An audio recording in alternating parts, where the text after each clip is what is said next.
वो परमात्मा मनुष्य दृश्य है। वहां एक बहुत बड़ा गुम्बद बना हुआ है, मंदिर नुमा। उसके सेंटर में परमात्मा का तख्त है, सिंहासन है, सिर पर छत्र है। जैसे आप इस दास के ऊपर ये आर्टिफिशियल बना रखा है भक्तों ने, ये देख रहे हो। और परमात्मा का वहां प्रकाश जो पूरे शरीर का बहुत ज्यादा है। उस परमात्मा के एक रोम माने बाल, एक रोम कहो या रोमकूप कहो, क्योंकि शरीर से ही, उनकी बॉडी से ही प्रकाश निकल रहा है, झलक रहा है, उसी से उसके रोम यानी बाल प्रकाशित हो रहे हैं। करोड़ सूर्य मिला दे, करोड़ चंद्रमा, तो भी एक रोम यानी बाल का प्रकाश ज्यादा होगा। तो इतना तेज है उस परमेश्वर का। वहां पृथ्वी है सतलोक, जैसे धरती आप देख रहे हो ये ऐसी, वो केवल व्हाइट कलर की है। जैसे आप बालू रेत देखते हैं तो वहां वो पृथ्वी का कैसा रंग है, और उस पर वर्षा हो जाती है, वो सेट हो जाता है तो भी कलर वैसा ही रहता है। तो ऐसा उस सतलोक का भी प्रकाश है, वो भी सौ प्रकाशित है। जैसे हीरा प्रकाशित होता है, हीरे में अपने आप चमक होती है, मोती में चमक होता है, इस प्रकार वो पृथ्वी है। वहां सदाबहार वृक्ष हैं, सदाबहार ये सभी काजू, किशमिश, मेवे, सेब, संतरे, सभी फल फ्रूट वहां सदाबहार रहते हैं, वहां कभी अकाल नहीं होता। ये तो है वहां की सतलोक की डेफिनेशन। और परमात्मा कैसे हैं ये आपको दास बता ही रहा है कि मनुष्य दृश्य है, और वहां सृष्टि है ऐसी ही।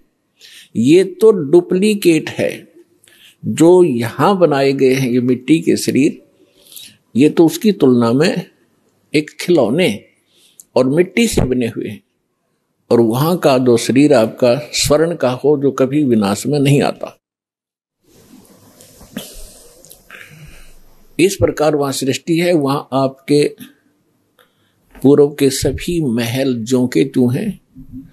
प्रत्येक व्यक्ति की एक विशेष टेंडेंसी है, एक वृत्ति है, जरा सा कोई अच्छी पोस्ट बन जाती है, उसको प्राप्त हो जाती है, या कोई धन चोखा मिल जाता है, बढ़िया कोठी बनाऊं, बहुत लंबी चौड़ी, ऊपर नीचे, और आगे पार्क हो, पार्क में फिर आगे बगीचा हो, एक साइड में तालाब हो, झूले डाल रखे हो, और फुहारे बनाता है आर्टिफिशियल के, कभी कभी फुहार भी डालूं, तो ये बनावटी है।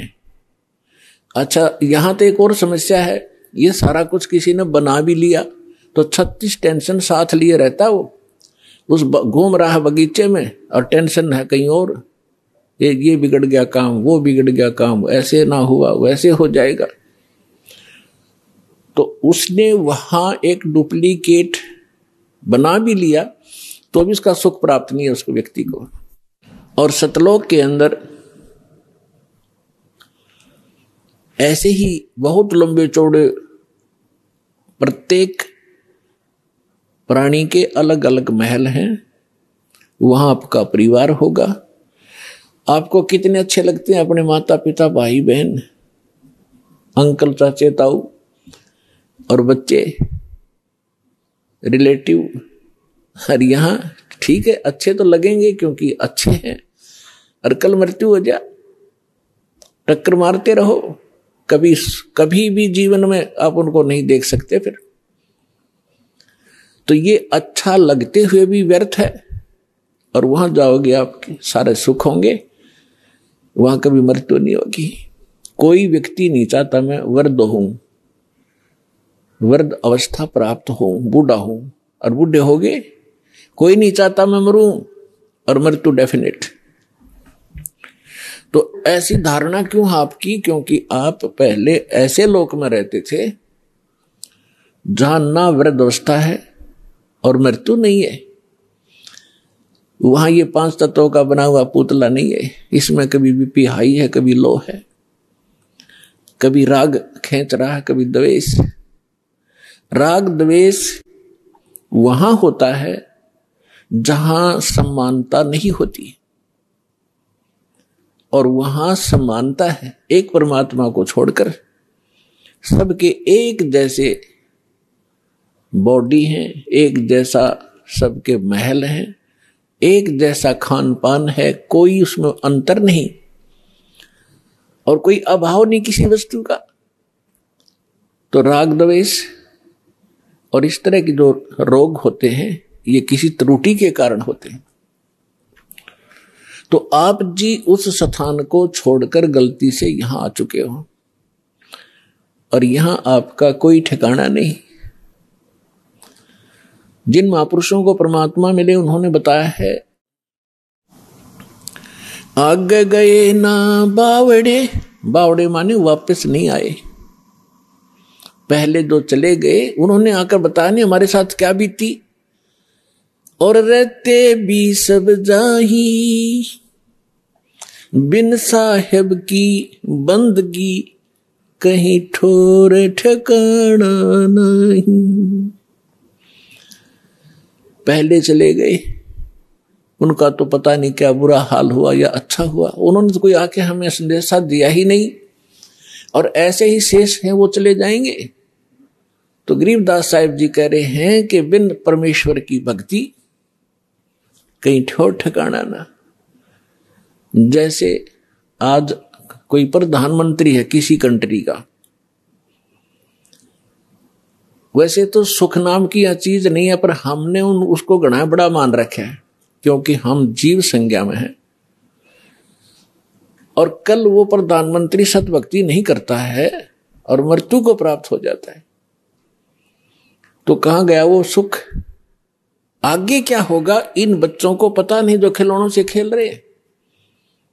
ये मिट्टी के महल बना बना कर इसमें खुश हो रहे हैं, इनको पता नहीं क्योंकि भगवान ने आकर बताया। वो ज्ञान दास सुना रहा है,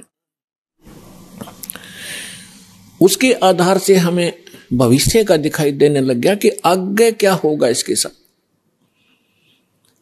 उसके विषय में परमात्मा ने बताया है कि कबीर हरि के नाम बिन ये राजा रसब हो, रसब माने खच्चर जिसपे अच्छा वजन लोड कराया जाएगा गधे की तरह बोरे में।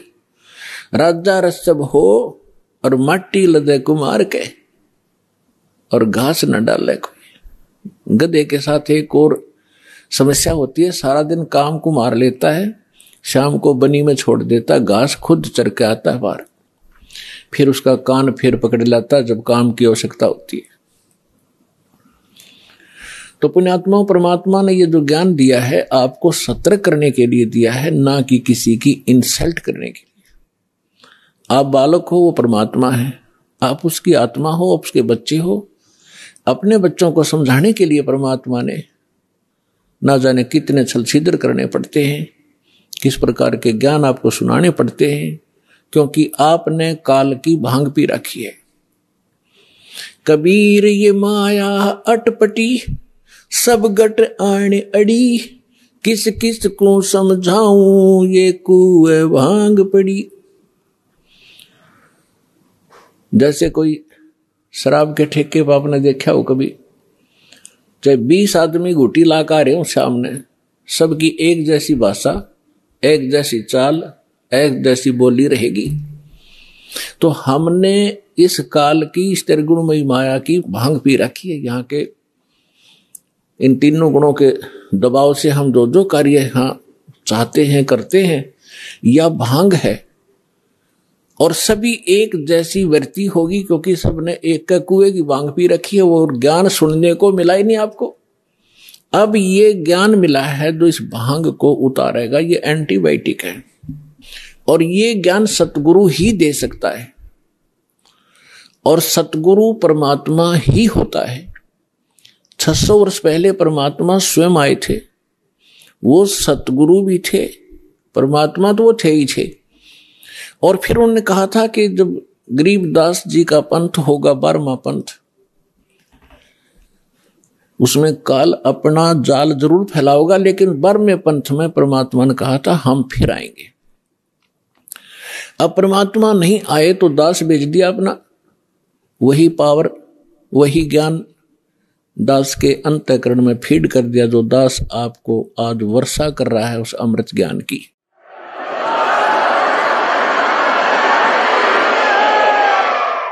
तो इस विश्व में वर्तमान में इस दास के अतिरिक्त कोई सतगुरु नहीं है।